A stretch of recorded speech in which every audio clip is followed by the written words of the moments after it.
Hi friends, welcome to biology for DSC. నేను మీ హర్లీల. ఈ వీడియోలో ఏపీ టెట్ 2024 శిశు వికాసము మరియు పెడగోజీ సైకాలజీ సిలబస్లో భాగంగా విస్మృతిని గురించి వీడియోలో డిస్కస్ చేద్దాం. వీడియోలోకి వెళ్ళే ముందు బయాలజీ ఫర్ డిఎస్సి ఛానల్ని లైక్, షేర్, సబ్స్క్రైబ్ చేయండి. Stay tuned and keep watching.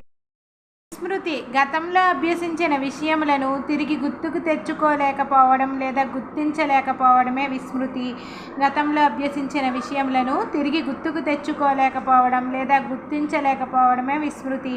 గతంలో అభ్యసించిన విషయములను వర్తమానంలోకి లేదా చేతనంలోకి తీసుకుని రాలేకపోవడమే విస్మృతి. గతంలో అభ్యసించిన విషయములను వర్తమానంలోకి లేదా చేతనంలోకి తీసుకుని రాలేకపోవడమే విస్మృతి. మునుపు నేర్చుకున్న ఏ విషయాన్నైనా జ్ఞప్తికి తెచ్చుకోలేకపోవడమే లేదా గుర్తించలేకపోవడమే విస్మృతి అని అన్నవారు మన్. మునుపు నేర్చుకున్న ఏ విషయాన్నైనా జ్ఞప్తికి తెచ్చుకోలేకపోవడము లేదా గుర్తించలేకపోవడమే విస్మృతి అన్నవారు మన్.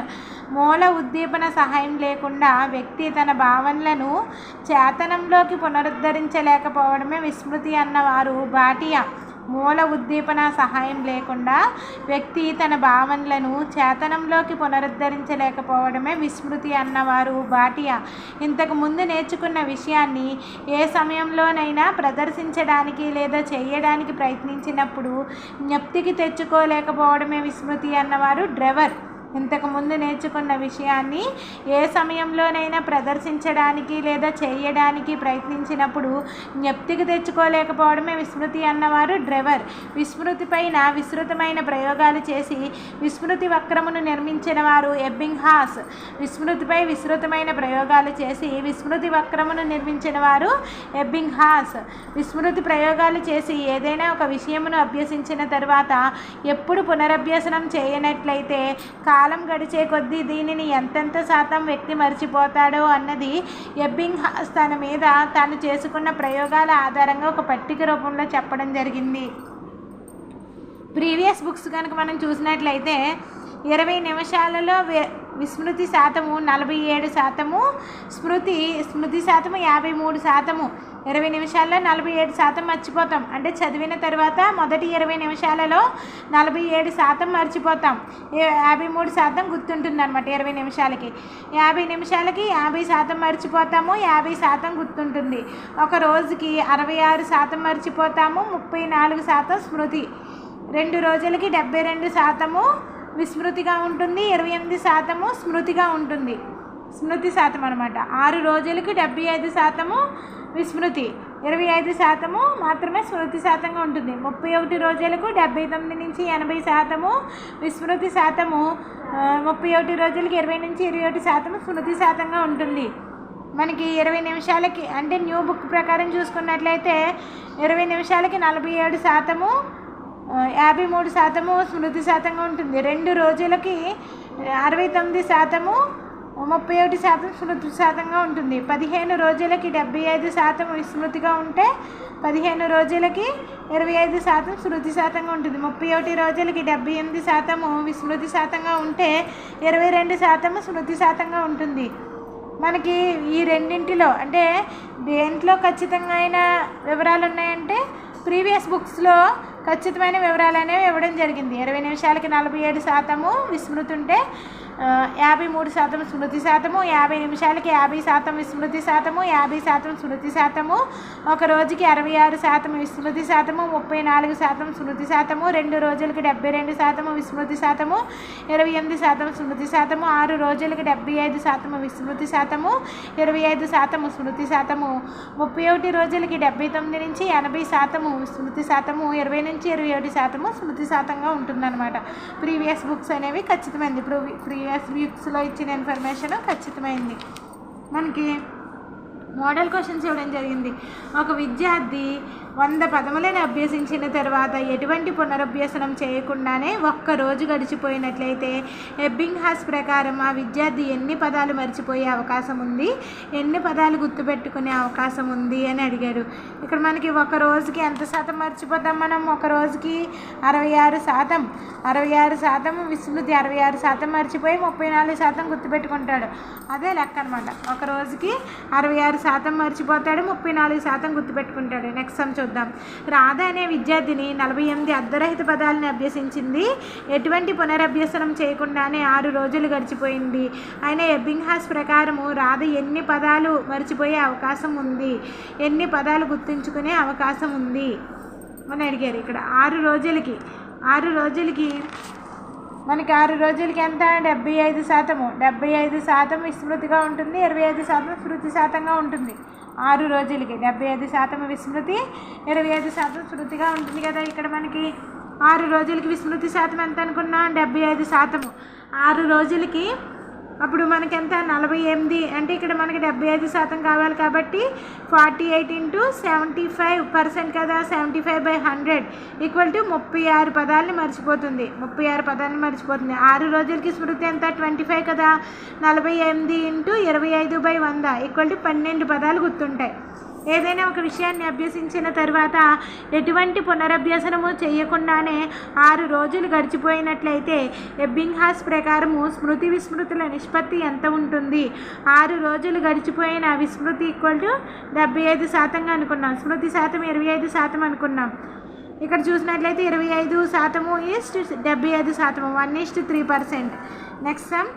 ఒక విషయాన్ని అభ్యసించిన తర్వాత ఎటువంటి పునరభ్యసనము చేయకుండానే కొన్ని రోజులు గడిచిపోయింది. ప్రస్తుతం ఆ విద్యార్థి యొక్క స్మృతి విస్మృతి నిష్పత్తి 1:1గా ఉంది. అయినా ఎబ్బింగ్హాస్ ప్రకారం ఎంత కాలం గడిచిపోయింది? 1:1గా ఉందంటే 50 నిమిషాలు. 50 నిమిషాలకి మనం ఇక్కడ ఒకటి అనుకున్నాం, చదివిన తర్వాత 50 నిమిషాలకి 50% గుర్తుంటుంది. 1:1 అనుకున్నాం. అంటే ఇక్కడ 50% 1% అయితే ఇక్కడ స్మృతి శాతం 50%. 1:1గా ఉందంటే చదివి ఎంతసేపు అయింది? అక్కడ 50 నిమిషాలు అయిందనమాట. నెక్స్ట్ మనకి ఒక ప్రాక్టీస్ బిట్ ఇవ్వడం జరిగింది. ఎబ్బింగ్హాస్ విస్మృతిపై చేసిన ప్రయోగాల ప్రకారం విస్మృతి రేటు సాధారణంగాని ఆప్షన్స్ ఇవ్వడం జరిగింది. అభ్యసించినప్పటి నుంచి మొదటి 20 నిమిషముల మధ్య ఎక్కువగా ఉంటుంది, మొదటి 20 నిమిషముల నుండి 50 నిమిషముల మధ్య ఎక్కువగా ఉంటుంది, మొదటి 50 నిమిషముల నుండి 1 రోజు మధ్య ఎక్కువగా ఉంటుంది. ఆప్షన్ 4 ఏదీ కాదు.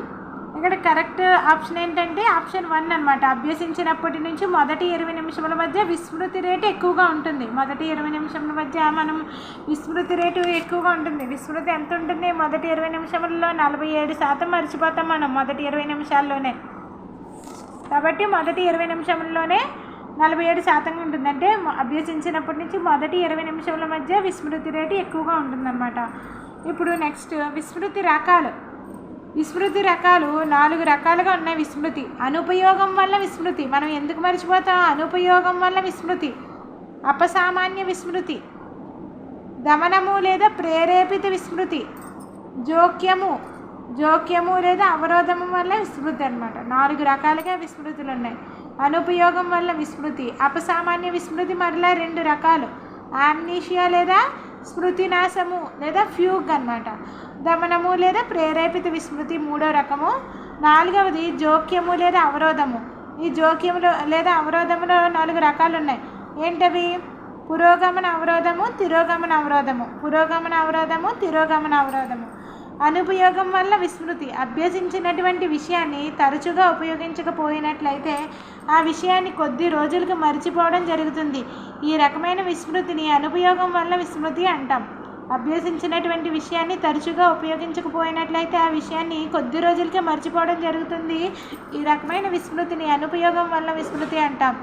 శాబ్దిక అంశములను తరచుగా ఉపయోగించకపోతే మర్చిపోతాం, కానీ చాలక కృత్యాలకి ఇది వర్తించదు. శాబ్దిక అంశాలకి తరచుగా ఉపయోగించకపోతే మర్చిపోతాం, కానీ చాలక కృత్యాలు అంటే చేసే కృత్యాలకి విస్మృతి అనేది ఉండదన్నమాట. ఆర్ట్స్ గ్రూప్ విద్యార్థులు తమ క్రింది తరగతిలో చదివిన గణిత భావనలు, గణిత సూత్రములు మర్చిపోవడం అనేది ఏ రకమైన విస్మృతి? అనుపయోగం వల్ల జరిగే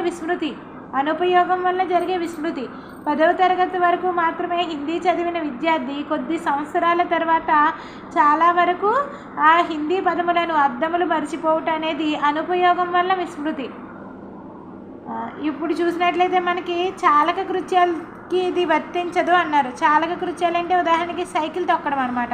ఈ సైకిల్ తొక్కడం అనేది మనం మర్చిపోయినప్పటికీ కొన్ని రోజుల తర్వాత ఫస్ట్లో కొంచెం ఇబ్బంది పడినా మామూలుగా సైకిల్ తొక్కేస్తాం అనమాట. అది చాలక కృత్యాలంటే. అదేవిధంగా అనుపయోగం వల్ల నెక్స్ట్ అపసామాన్య విస్మృతి. మెదడుకు ఏదైనా ఆఘాతం సంభవించడం ద్వారా గత స్మృతులను కోల్పోయినట్లయితే అలాంటి విస్మృతిని అపసామాన్య విస్మృతి అంటాం. మెదడుకి ఏదైనా ఆఘాతము షాక్ సంభవించడం ద్వారా గత స్మృతులను కోల్పోయినట్లయితే అలాంటి విస్మృతిని అపసామాన్య విస్మృతి అంటాం. అపసామాన్య విస్మృతి రెండు రకాలు: యామ్నీషియా, పురోగమన యామ్నీషియా, తిరోగమన యామ్నీషియా, ఫ్యూగ్. ఈ అపసామాన్య విస్మృతి రెండు రకాలు: యామ్నీషియా, ఫ్యూగ్ అనమాట. యామ్నీషియాలో మరలా రెండు రకాలు ఉన్నాయి: పురోగమన యామ్నీషియా, తిరోగమన యామ్నీషియా. యామ్నీషియా లేదా స్మృతి నాశము. మెదడుకి ఏదైనా ఆఘాతం సంభవించడం వల్ల గత స్మృతులను క్రమంగా కోల్పోవడాన్ని యామ్నీషియా అంటాం. మెదడుకి ఏదైనా ఆఘాతం సంభవించడం వలన గత స్మృతులను క్రమంగా కోల్పోవడాన్ని యామ్నీషియా అంటాం. యామ్నీషియాకు గురైన వ్యక్తులలో కాలం గడిచే కొలది విస్మృతి ఎక్కువ అవుతూ ఉంటుంది. అయితే వీరిలో అవ్యక్త స్మృతి, విధానాత్మక స్మృతి మాత్రం స్థిరంగానే ఉంటుంది. యామ్నీషియా వాళ్ళలో అవ్యక్త స్మృతి మాత్రం స్థిరంగానే ఉంటుంది. ఒక లారీ యాక్సిడెంట్లో మెదడుకు దెబ్బ తగిలిన రాజుకు ఆ యాక్సిడెంట్ నుంచి కోలుకున్న కొద్ది రోజుల నుంచి గత స్మృతులను క్రమంగా కోల్పోవడం ప్రారంభించాడు. దీనిని ఎలాంటి విస్మృతిగా చెప్పవచ్చు? యామ్నీషియా లేదా స్మృతి నాశం. ఆఘాతం వల్ల గత స్మృతులు క్రమంగా మర్చిపోవడం యామ్నీషియా అవుతుంది. అల్జీమర్ మతిమరుపు వ్యాధికి గురైన వ్యక్తులలో కూడా యామ్నీషియా కనిపిస్తుంది. గత విషయాలను క్రమంగా మర్చిపోవడం తిరోగమన యామ్నీషియా. వర్తమాన విషయాలను మర్చిపోవడం పురోగమన యామ్నీషియా. గత విషయాలను క్రమంగా మర్చిపోవడమేమో తిరోగమన యామ్నీషియా. వర్తమాన విషయాలను మర్చిపోవడం పురోగమన యామ్నీషియా.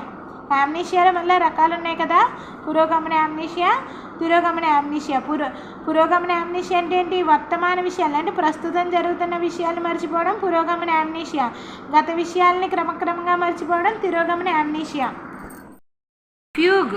మెదడుకు ఏదైనా తీవ్రమైన ఆఘాతం సంభవించినప్పుడు వ్యక్తిగత జీవితానికి సంబంధించిన స్మృతులను ఒక్కసారిగా కోల్పోయి ఒక కొత్త పేరుతో తిరిగి ఒక కొత్త జీవితాన్ని ప్రారంభించడమే ఫ్యూగ్. ఫ్యూగ్ అంటే ఏంటి? మెదడుకు ఏదైనా తీవ్రమైన ఆఘాతం సంభవించినప్పుడు వ్యక్తిగత జీవితానికి సంబంధించిన స్మృతులను ఒక్కసారిగా కోల్పోయి ఒక కొత్త పేరుతో తిరిగి ఒక కొత్త జీవితాన్ని ప్రారంభించడమే ఫ్యూగ్. ఆఘాతం వల్ల గత స్మృతులను ఒక్కసారిగా మర్చిపోవడాన్ని ఫ్యూగ్ అంటారనమాట. ఫ్యూగ్లో ఎప్పుడైనా మరొక ఆఘాతం సంభవించినప్పుడు తిరిగి గత జీవితం అంతా గుర్తుకు వచ్చే అవకాశం ఉంది.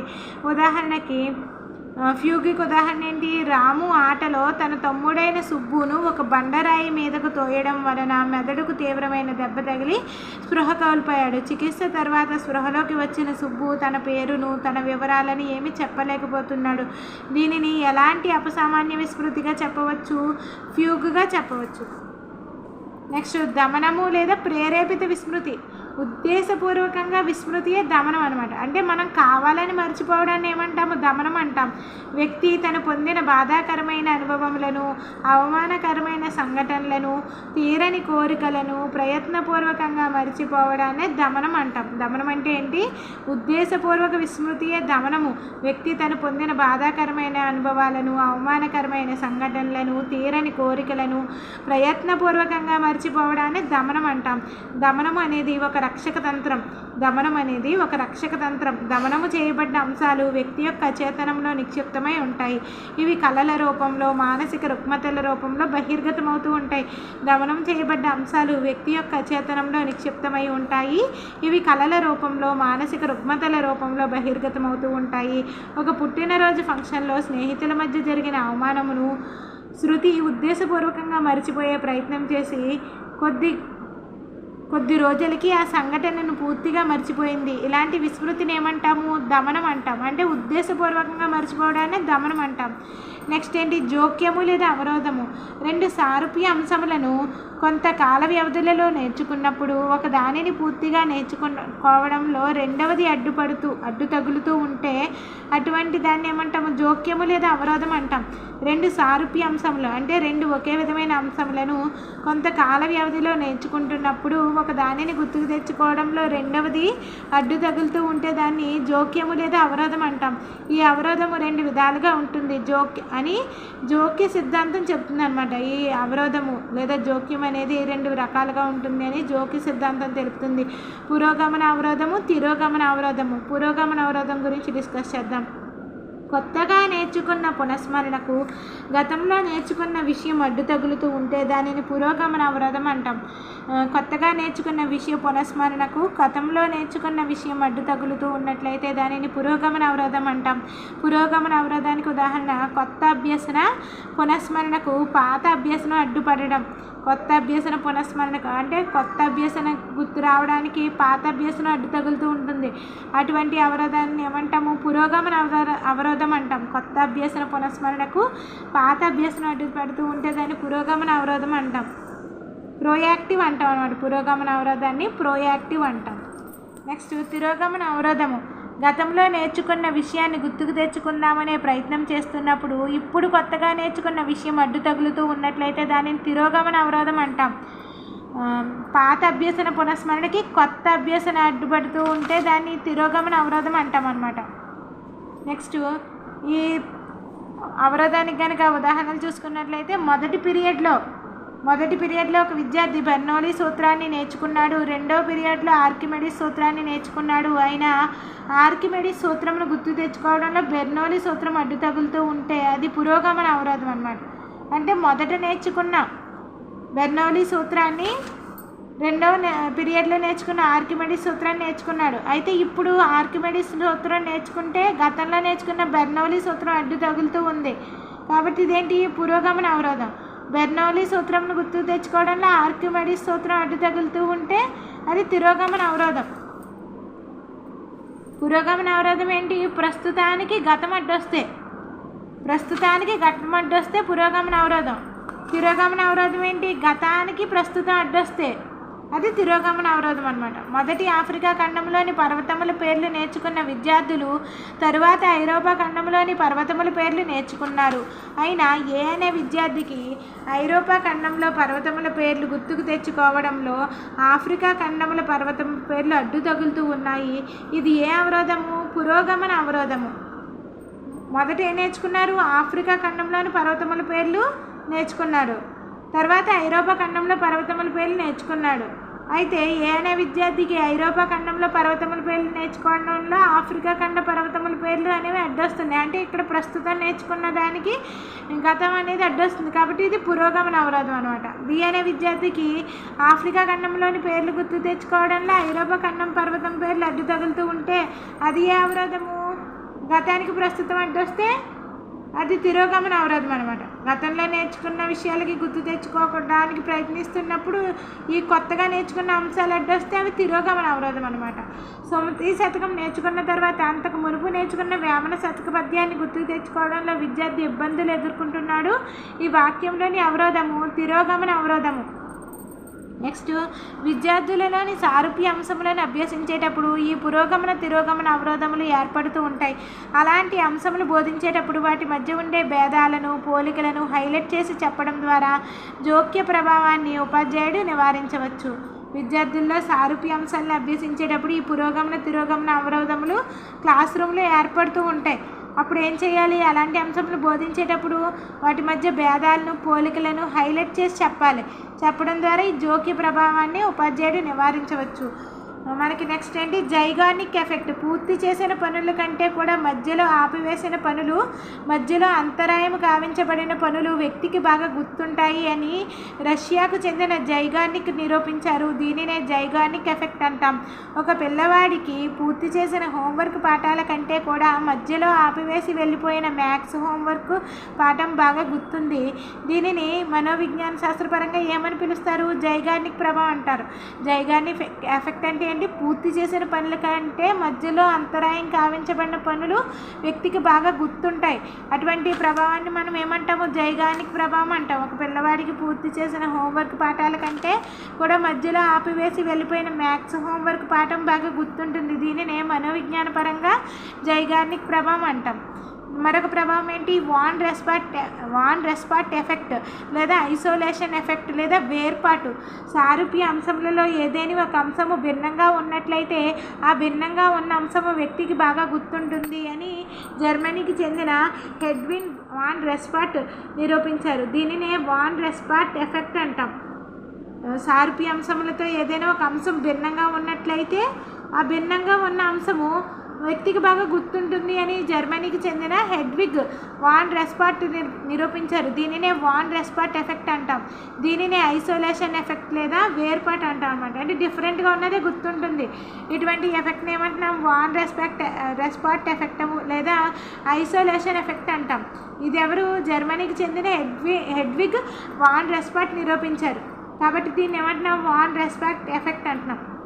భిన్నంగా ఉన్నది అంటే సారూప్యాంశాల్లో ఏదో ఒక అంశం భిన్నంగా ఉన్నట్లయితే అది గుర్తుంటుంది అనమాట మనకి ఈ వాన్ రెస్పార్ట్ ఎఫెక్ట్ ప్రకారం. సారూప్య అంశాలపై పురోగమన తిరోగమన ప్రభావం ఉంటుంది, కానీ వాటన్నింటికి భిన్నంగా ఉండే అంశంపై ఆ ప్రభావం ఉండదు. అందుకే అది బాగా గుర్తుంటుంది. సారూప్య అంశాలపై పురోగమన తిరోగమన ప్రభావం అనేది ఉంటుంది, కానీ ఈ భిన్నంగా ఉండే వాటికి ఈ పురోగమన తిరోగమన ప్రభావం అనేది పడదనమాట. అందుకని మనకి ఆ భిన్నంగా ఉన్నది గుర్తుంటుంది. దీన్ని ఏమంటున్నాం మనం? వాన్ రెస్పార్ట్ ఎఫెక్ట్ అంటున్నాం.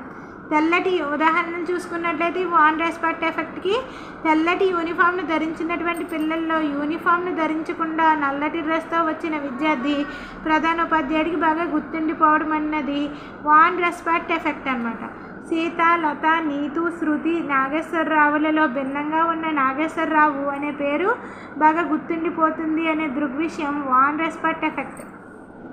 Next consolidation. ఏదైనా ఒక విషయమును అభ్యసించడం పూర్తి అయిన తర్వాత మొదటి నిమిషం చాలా ముఖ్యమైనది. ఈ మొదటి నిమిషంలోనే ఆ విషయమునకు సంబంధించిన స్మృతి నిర్మాణం జరుగుతుంది. దీనినే కన్సాలిడేషన్ అంటాం. మొదటి నిమిషం చాలా ముఖ్యమైనది. మనం ఏదైనా ఒక విషయాన్ని నేర్చుకున్న తర్వాత మొదటి నిమిషం చాలా ముఖ్యమైనది. ఆ మొదటి నిమిషంలోనే ఆ విషయంకు సంబంధించిన ఏం జరుగుతుంది? స్మృతి నిర్మాణం అనేది జరుగుతుంది. దీనినే కన్సాలిడేషన్ అంటాం. కన్సాలిడేషన్ని నిరూపించిన వారు డంకన్. కన్సాలిడేషన్ అంటే ఏంటి? ఏదైనా ఒక విషయం అభ్యసించడం పూర్తి అయిన తర్వాత మొదటి నిమిషం చాలా ముఖ్యమైనది. ఆ మొదటి నిమిషంలోనే ఆ విషయంకు సంబంధించిన స్మృతి నిర్మాణం జరుగుతుంది. దీనిని ఏమంటాము? కన్సాలిడేషన్ అంటాం. కన్సాలిడేషన్ని నిరూపించిన వారు డంకన్. నెక్స్ట్ ప్రభావం ప్రైమసీ ఎఫెక్ట్. ఏదైనా ఒక జాబితాను అభ్యసించినప్పుడు మొదటి చదివిన అంశంలో వ్యక్తికి బాగా గుర్తుంటాయి. దీనినే ప్రైమసీ ఎఫెక్ట్ అంటాం. ఏదైనా ఒక జాబితాను అభ్యసించినప్పుడు మొదట చదివిన అంశంలో వ్యక్తికి బాగా ప్రైమసీ ఎఫెక్ట్. ఏదైనా ఒక జాబితాన్ని అభ్యసించినప్పుడు మొదట చదివిన అంశములు వ్యక్తికి బాగా గుర్తుంటాయి. దీనినే ప్రైమసీ ఎఫెక్ట్ అంటాం. నర్సరీ పిల్లలు నేర్చుకున్న పద్యంలోని మొదటి లైన్ని బాగా గుర్తుపెట్టుకుంటా ప్రైమసీ ఎఫెక్ట్ అనమాట. Regency effect. ఒక జాబితాను అభ్యసించినప్పుడు జాబితాలోని చివరి అంశములు బాగా గుర్తుండడాన్ని రీజెన్సీ ఎఫెక్ట్ అంటాం. నర్సరీ పిల్లలు నేర్చుకున్న పద్యంలో చివరి లైన్ బాగా గుర్తుపెట్టుకుంటే రీజెన్సీ ఎఫెక్ట్. Sequential effect. వరుస క్రమ స్థాన ప్రభావం. ఒక జాబితాను అభ్యసించినప్పుడు మధ్యలోని అంశములను కొన్నింటిని క్రమంగా గుర్తుకు తెచ్చుకోలేకపోవడంను సీక్వెన్షియల్ ఎఫెక్ట్ అంటాం. ఒక జాబితాను అభ్యసించినప్పుడు మధ్యలోని అంశములను కొన్నింటిని క్రమంగా గుర్తుకు తెచ్చుకోలేకపోవడాన్ని సీక్వెన్షియల్ ఎఫెక్ట్ అంటాం. లత మార్కెట్కు పోవడానికి సరుకుల జాబితాను పేపర్పై రాసుకుంది, కానీ పేపర్ మర్చిపోయి షాపుకు వెళ్ళింది. జాబితాలోని మొదట చివరి సరుకులు గుర్తుకు తెచ్చుకోగలిగింది, కానీ మధ్యలో చాలా సరుకులను గుర్తుకు తెచ్చుకోలేకపోయింది. దీన్ని ఏమంటాము? సీక్వెన్షియల్ ప్రభావం అంటాం. నెక్స్ట్ పెగ్ విధానం. రైమ్స్ ద్వారా స్మృతిని పెంపొందించుకునే విధానాన్ని పెగ్ విధానం అంటాం. రైమ్స్ ద్వారా స్మృతిని పెంపొందించుకునే విధానాన్నే పెగ్ విధానం అంటాం. 1 sun 2 shoe 3 tree ఇటువంటివి అనమాట. రైమ్స్ ద్వారా స్మృతిని పెంపొందించుకునే విధానాన్ని పెగ్ విధానం అంటాం. చంకింగ్. ఒక విద్యార్థి మొదట పానిపట్టు యుద్ధం జరిగిన సంవత్సరము 1526ను ఆగస్టు 15 మరియు జనవరి 26లుగా గుర్తుపెట్టుకోవడం. ఒక విద్యార్థి మొదటి పానిపట్టు యుద్ధం జరిగిన సంవత్సరమును ఆగస్టు 15 జనవరి 26లుగా గుర్తుపెట్టుకున్నాడు. అది ఏంటంటే చంకింగ్ అనమాట. ఏదైనా ఒక పెద్ద సంఖ్యను తగిన విధంగా చిన్న భాగాలుగా విడగొట్టి చదివి గుర్తుపెట్టుకొని వాటన్నింటినీ కలిపి అసలైన సంఖ్యగా గుర్తుపెట్టుకోవడాన్ని చంకింగ్ అంటాం. ఏదైనా ఒక పెద్ద సంఖ్యను తగిన విధంగా చిన్న భాగాలుగా విడగొట్టి చదివి గుర్తుపెట్టుకొని వాటన్నింటినీ కలిపి అసలైన సంఖ్యగా గుర్తుపెట్టుకోవడాన్ని చంకింగ్ అంటాం. ఫోన్ నెంబర్ని ఇలా గుర్తుపెట్టుకోవచ్చు అనమాట. 9-666 145 123 ఇలా 3 భాగాల కింద విడగొట్టి ఇలా గుర్తుపెట్టుకోవచ్చు అనమాట. దీన్ని ఏమంటాము? చంకింగ్ అనమాట. పెద్ద సంఖ్యని చిన్న భాగాలుగా విడగొట్టి నేర్చుకోవడమే చంకింగ్ అనమాట.